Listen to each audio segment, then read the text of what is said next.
મિત્રો ઈ અભ્યાસુ the learning એપમાં આપ સૌનું હાર્દિક સ્વાગત છે। આપણે આંકડાશાસ્ત્રની અંદર મધ્યવર્તી સ્થિતિના માપો ચેપ્ટર શીખી રહ્યા છીએ।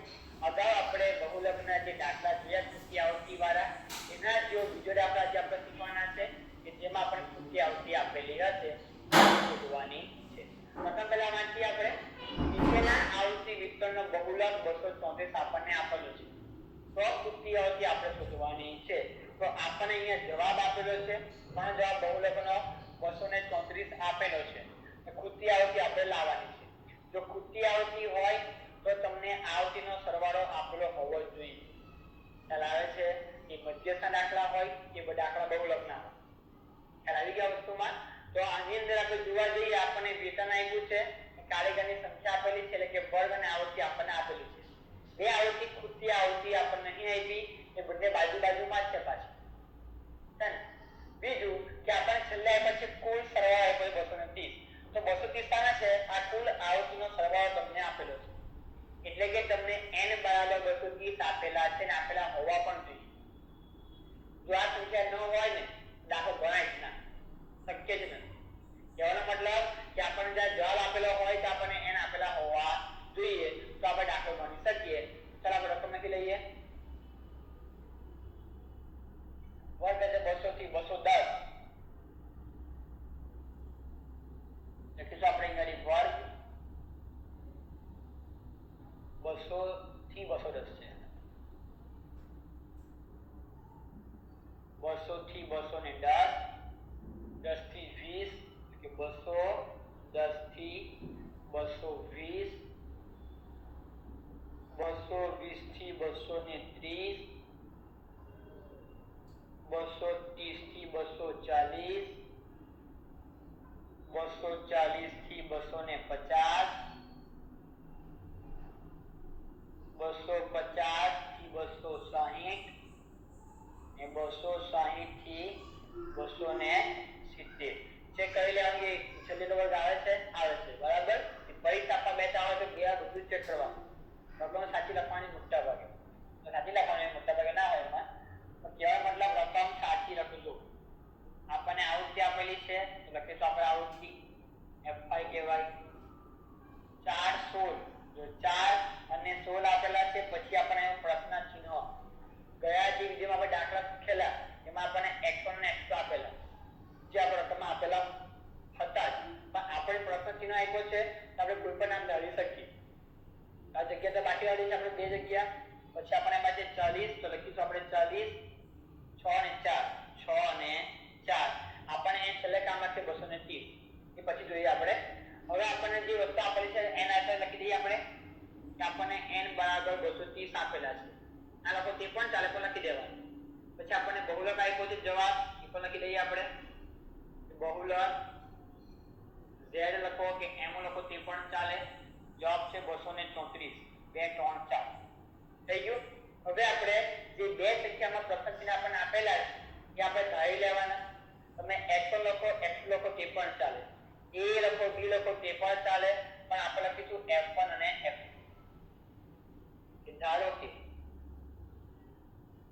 ધારો કે પ્રથમ તૃતીય આવૃત્તિ, પ્રથમ તૃતીય આવૃત્તિ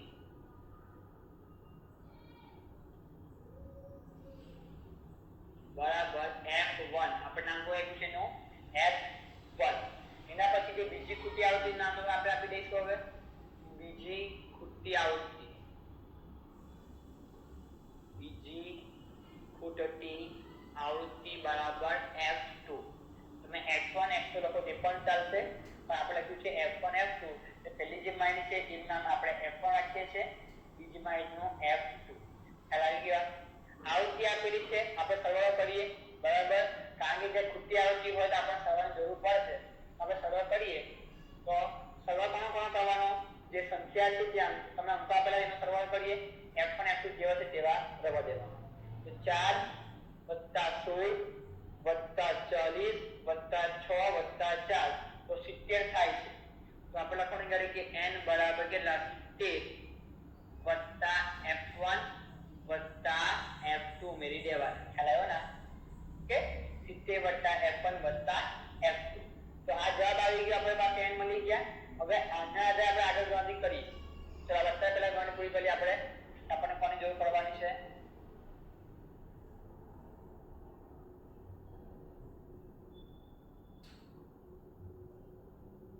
ચાલો n બરાબર 70 વત્તા f1 વત્તા f2 આપણને આપેલા છે. આપણી પાસે n નો જવાબ છે 230. કેટલા? 230 છે બરાબર. કેવા ચેક કરવાનું 230 છે કે નહીં? તો 230 તમને n આપેલા છે બરાબર 70 વત્તા f1 વત્તા f2.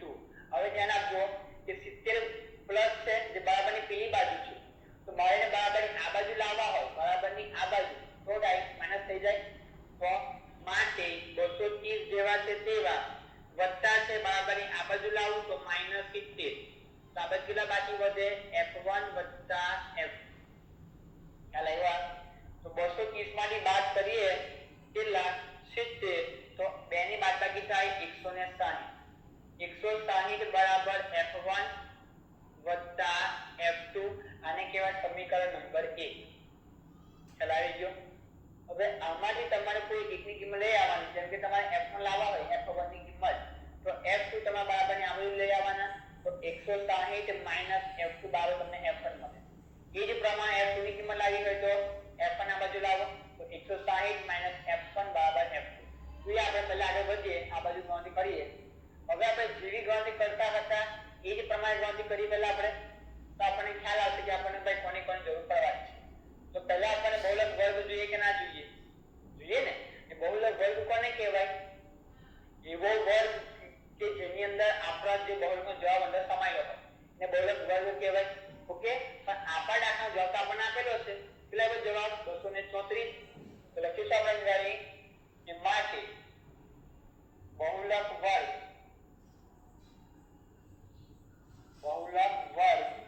બરાબર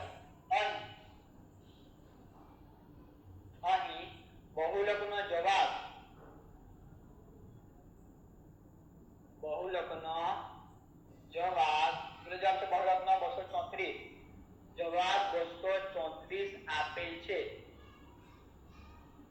બરાબર. જવાબ આપેલો છે એનો મતલબ કે આ જવાબ ક્યાંથી આવ્યો છે? એ કયા વર્ગમાં હશે? તો 234 આપણે જોવા જઈએ 234 તો આમાં આવશે ને. બરાબર. તો આ જે તમારો વર્ગ કહેવાય 234 હતા. ઓકે. તો આ જે સંખ્યા એ તમારો વર્ગ, તો આ જ બહુલક વર્ગ કહેવાય કે ના કહેવાય? કારણ બહુલક વર્ગ કોને કહેવાય? બહુલક વર્ગ એટલે એવો વર્ગ કે જેમાં બહુલકનો જવાબ સમાયેલો હોય. તો આપણો જવાબ તો આપેલો છે બરાબર.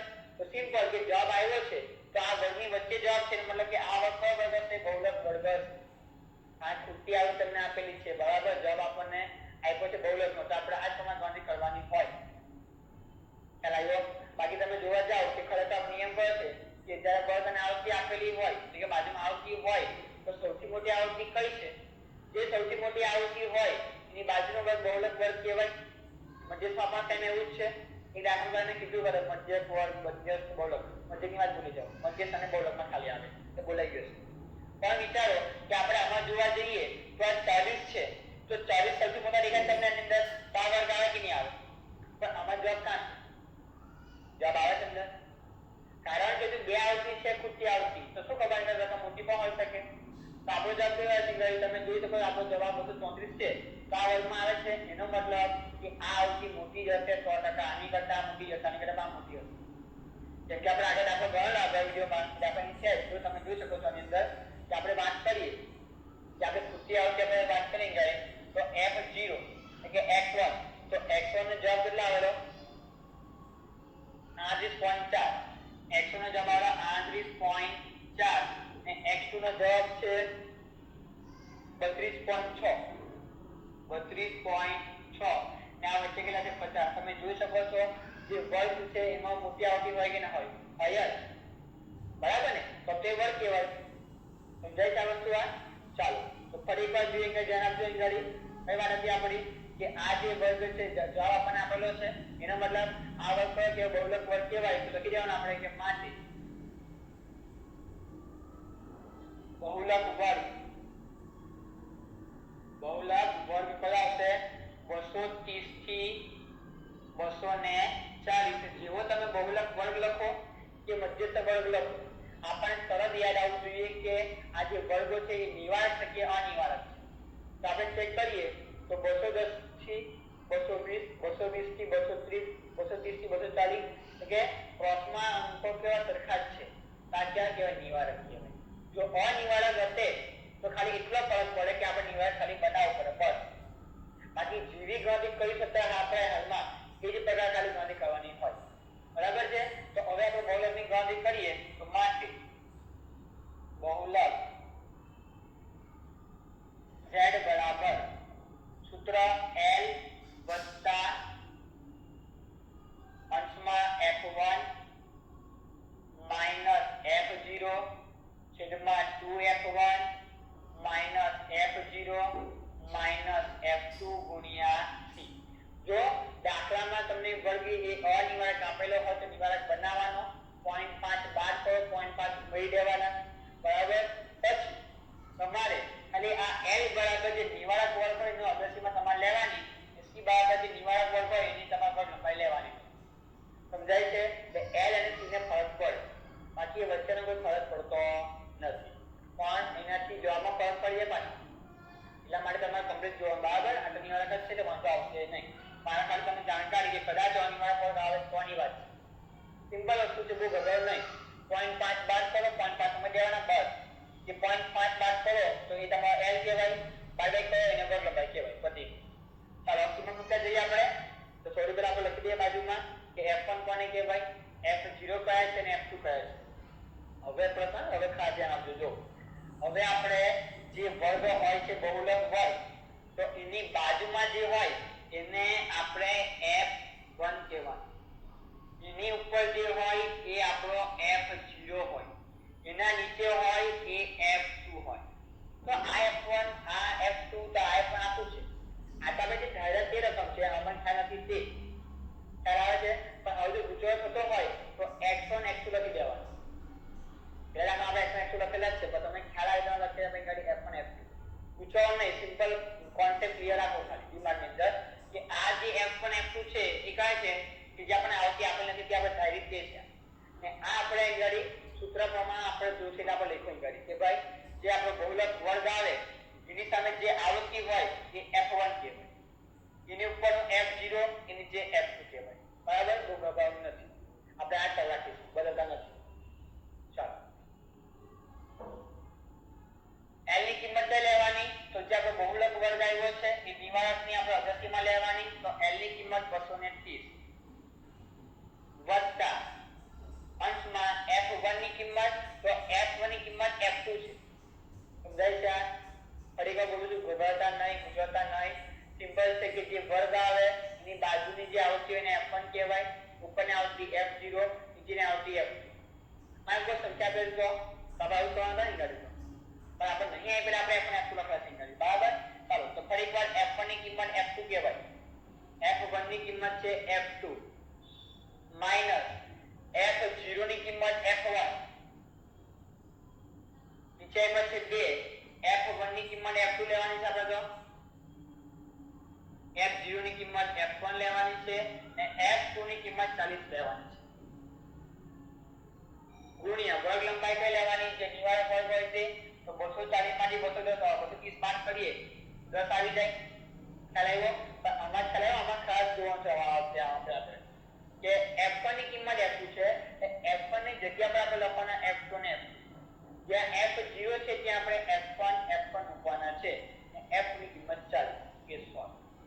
હવે આપણે સાદો બાદ આપવાનો છે ને આમાં ખાસ કાળજી રાખવાની છે. પણ આપણે જવાબ પાડ્યો બાજુમાં 2 3 4 છે ને બાજુમાં જવાબ જોઈ લો. ચાલો જો લખો તો ઇંગ્લિશ ટાઈપ કરો. ઉપર પણ છે જવાબ રકમનો 234. હવે આપણે કામ કરીએ તો જે 230 છે બરાબરની પેલી બાજુ આપેલા છે જે પ્લસમાં છે, તો બરાબરની આ બાજુ આવી જાય તો માઈનસ થઈ જાય. તો લખી શકીએ આપણે કે માટે 234 અને આ બાજુ લાવીએ તો -230 બરાબરના બરાબર આ બધું પર જેવું છે તેવું. તો f2 f1 છેદમાં કરીએ બેનો ગુણાકાર તો 2f2 કહેવાય -f1 -40 ગુણ્યા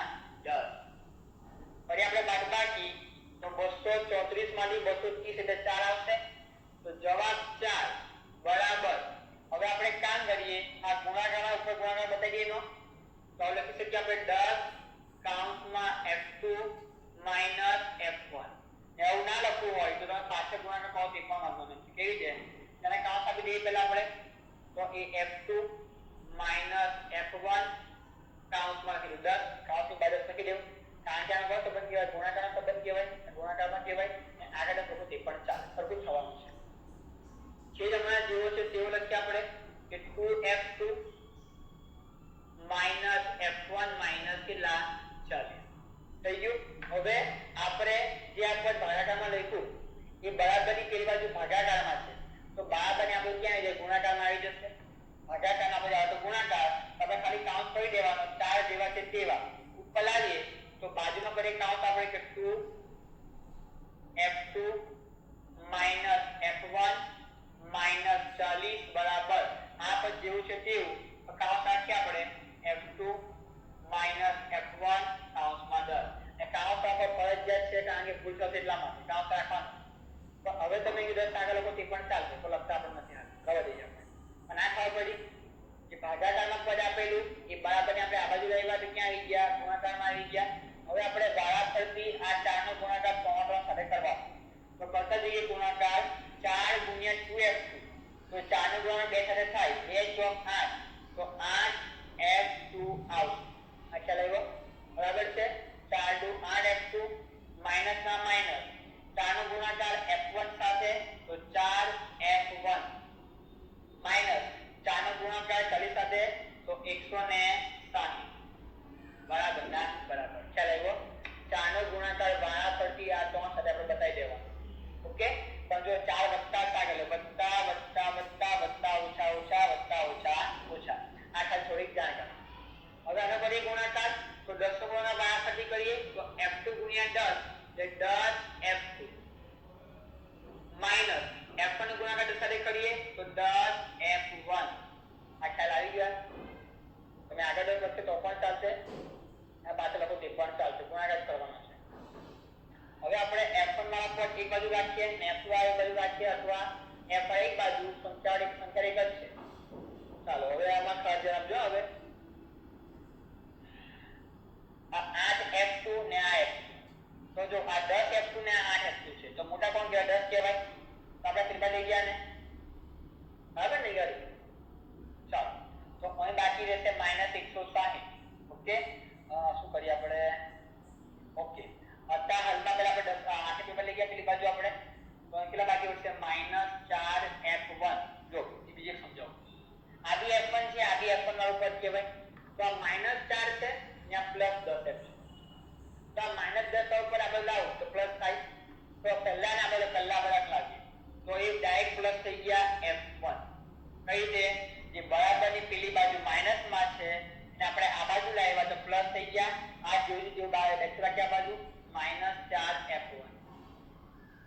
ઓકે આ -160 પણ જે હાલમાં જેવા તેવા રાખીએ આ 10f2 જેવા છે તેવા બરાબરની પેલી બાજુ આ જે પ્લસ છે બરાબરની પેલી બાજુ મૂકી આપણે એટલે -8f. ખ્યાલ આવ્યો. ફરી એકવાર આ રકમ જેવી છે તેવી આ પણ જેવું છે તેવું ખાલી આપણે આને આગળ લખ્યા અને ખાલી પાછળ લઈ એટલે કે બરાબરની આગળ પાછળ પાછળ એવું નહીં આગળ પાછળ આ બરાબરની આ બાજુ લાવ્યા એટલે પ્લસ પેલા મૂકી લાવ્યા એટલે કે માઈનસ. હવે આપણે જોઈએ તો આ બી f1 વાળું પદ આ બી f1 વાળું પદ તો 100 ગુણો છે 10 - 4 તો 10 માંથી 4 જાય તો 6f1 આવે. આ ખ્યાલ આવ્યો. કારણ કે ચલ સરખા છે તો સરવાળા માટે તમે કરી શકો તો 10 માંથી 4 જાય કેટલા આવે 6 આ -160 જેવા છે તેવા આ બધું તેમ જ છે f2 સરખા છે 100 ગુણક તો 10 - 8 કરીએ તો કેટલા આવશે 2f2. હવે આપણે કોઈ એક સમીકરણ બનાવવાનું છે તો આપણે એક કામ કરીએ આ જે +f2 વાળા છે ને એને આપણે આ બાજુ લાવીએ તો અને એક્સ્ટ્રા ટેબલ મૂકી આપે તો આના જેવું સમીકરણ બને કારણ કે આમાં લૂપ કરવો ફરજિયાત છે. ગયા દાખલામાં લૂપ કર્યો નથી કારણ કે આપણને કોઈ એક રકમ આપણે આપેલી જોઈએ સુધી પડે લૂપ પર જોડ આપણને પડે જોઈએ આપણે જ્યાં આપતું સોરી લૂપ કરતો પણ ચાલે લૂપ કરતો તે પણ ચાલે તો લૂપ કરતા નથી આપણે કંઈક કામ કરીએ તો જુગાડ કરીએ આપણે આમાં કોઈ એક કિંમત લાવી કરી જેમ કે આપણે f1 ની કિંમત લગાવી આપણે કરી f1 ની કિંમત કોઈ પણ લાવતા આવશે f1 લાવો f2 લાવો તો આપણે 160 લખ્યા તો પ્લસ f2 થી આપણે લાવીએ તો માઈનસ f2 થાય. ચલો આપણે કામ બરાબર અલગ કરીએ કે ગળા આપણે f2 લાવેલા આપણે લાવીએ f1 માઈનસ f1 બરાબર મળશે આપણને આ ખ્યાલ આવી ગયા. આ પહેલું સમીકરણ કહેવાના. ચાલો એટલે કે જ્યાં આપણને f2 દેખાય ત્યાં આપણે 160 માઈનસ f1 મૂકી દેવાના. f2 ની જગ્યાએ આની જગ્યા પર તો આ બાજુ 6 f1 જેવા છે તેવા માઈનસ 160 બરાબર ના બરાબર 2 ના 2 f2 ની જગ્યા પર કાઉન્સમાં લખવું પડે આપણે 160 માઈનસ f1. ચાલો હવે આપણે આ બે પાછો ગુણાકાર કરીએ અંદર તો આપણું જેવું છે તેવું કે 6f1 માઈનસ 160 બરાબર 2 ગુણ્યા 160 તો 2 નો ગુણાકાર 320 માઈનસ ના માઈનસ એટલે વત્તા ઓછા ઓછા 2 ગુણ્યા f1 એટલે 2f1 થાય. થાય 2f1. હવે જો આ f1 વાળું પદ આ બી f1 વાળું પદ છે. આ બંને સંખ્યા છે તો આ માઈનસ માં છે આ બાજુ આવી જે પ્લસ થઈ જશે. આ જે માઈનસ છે પેલા મૂલ્ય પર v પ્લસ થઈ જાય તો લખીશું આપણે આ બાજુ 6f1 જેવા છે તેવા પણ બરાબરની પેલી બાજુ જે માઈનસ માં છે એને આપણે આ બાજુ લાવીએ તો પ્લસ થઈ જાય 2f1 બરાબરના બરાબર. તો 320 બરાબરની પેલી બાજુ જેવું છે તેવું રાખીશું આપણે. આ માઈનસ માં છે પેલી બાજુ મૂકી આવે તો વત્તા 160 થાય. બરાબર સરવાળો આવે માટે આ જો f1 a b f1 વાળું પદ કહેવાય એટલે ચલ સરખા છે તો 6 ગુણ્યા 6 વત્તા 2 તો 6 ને 2 8 થાય તો 8f1 બરાબર સરવાળો 320 વત્તા 160 તો 480 થાય. એટલે થાય 480 માટે f1 બરાબર f1 ની કિંમત લાવી હોય તો 8 ગુણાકારના સંદર્ભમાં છે તો બરાબરની પેલી બાજુ જાય તો ભાગાકારમાં જશે તો 480 ભાગ્યા 8 માટે f1 બરાબર 480 ભાગ્યા 8 કરી તો 60 આવશે. કેટલા આવશે 60. તો આ તમારા f1 નો જવાબ તમને મળી ગયો. આપણે લોપ કરો તે પણ ચાલે તો લોપ કરવા પડે પાછું ગુણાકાર કરવો પડે બરાબર સરખા બનાવવા પડે એના સહગુણકો ને કરતા બી તમારે કોઈ ગણના મૂકી લેવાની બરાબર f1 કરતા f તો માં કિંમત મૂકી દેવાની જવાબ મળી જાય. હવે જે જવાબ આવે છે એ આપણે આ સંબંધને મૂકી દેવાનું આપણો બીજો જવાબ મળી જાય. 60 જવાબ આવે બરાબર 100 માં આપણે લખીને લખો તો અહીં કે સમીકરણ 1 ની અંદર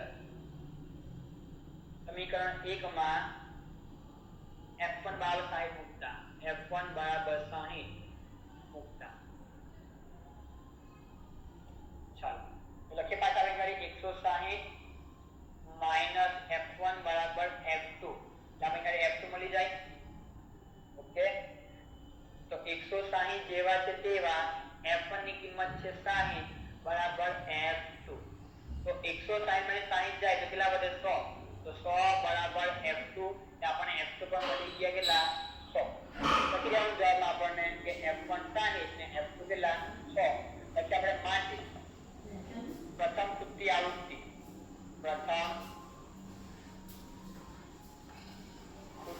આવૃત્તિ જેને આપણે f1 ધારેલા તો f1 ની કિંમત કેટલી આવી 60 માટે બીજી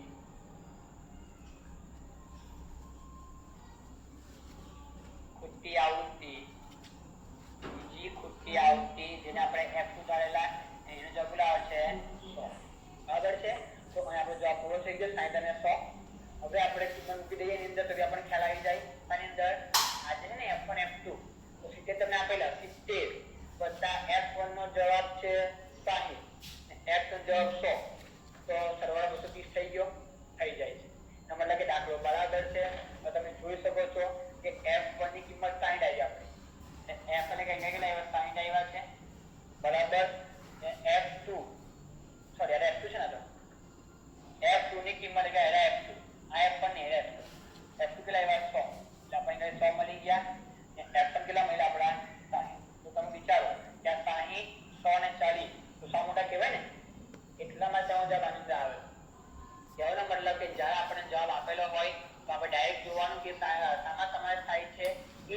બહુલક બળ કહેવાય અથવા જે દાખલા થાય મધ્યસ્થના એ મધ્યસ્થ બળ કહેવાય. તો આશા રાખો તમને આટલો પણ આવી ગયો હશે.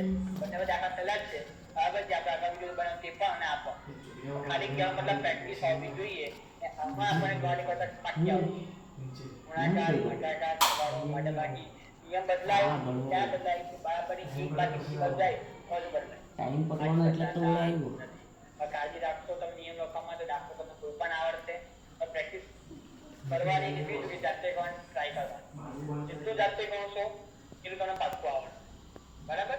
આશા રાખીએ તમને દાખલો આવડી ગયો હશે. આપણે મળીશું નવા વિડીયોમાં.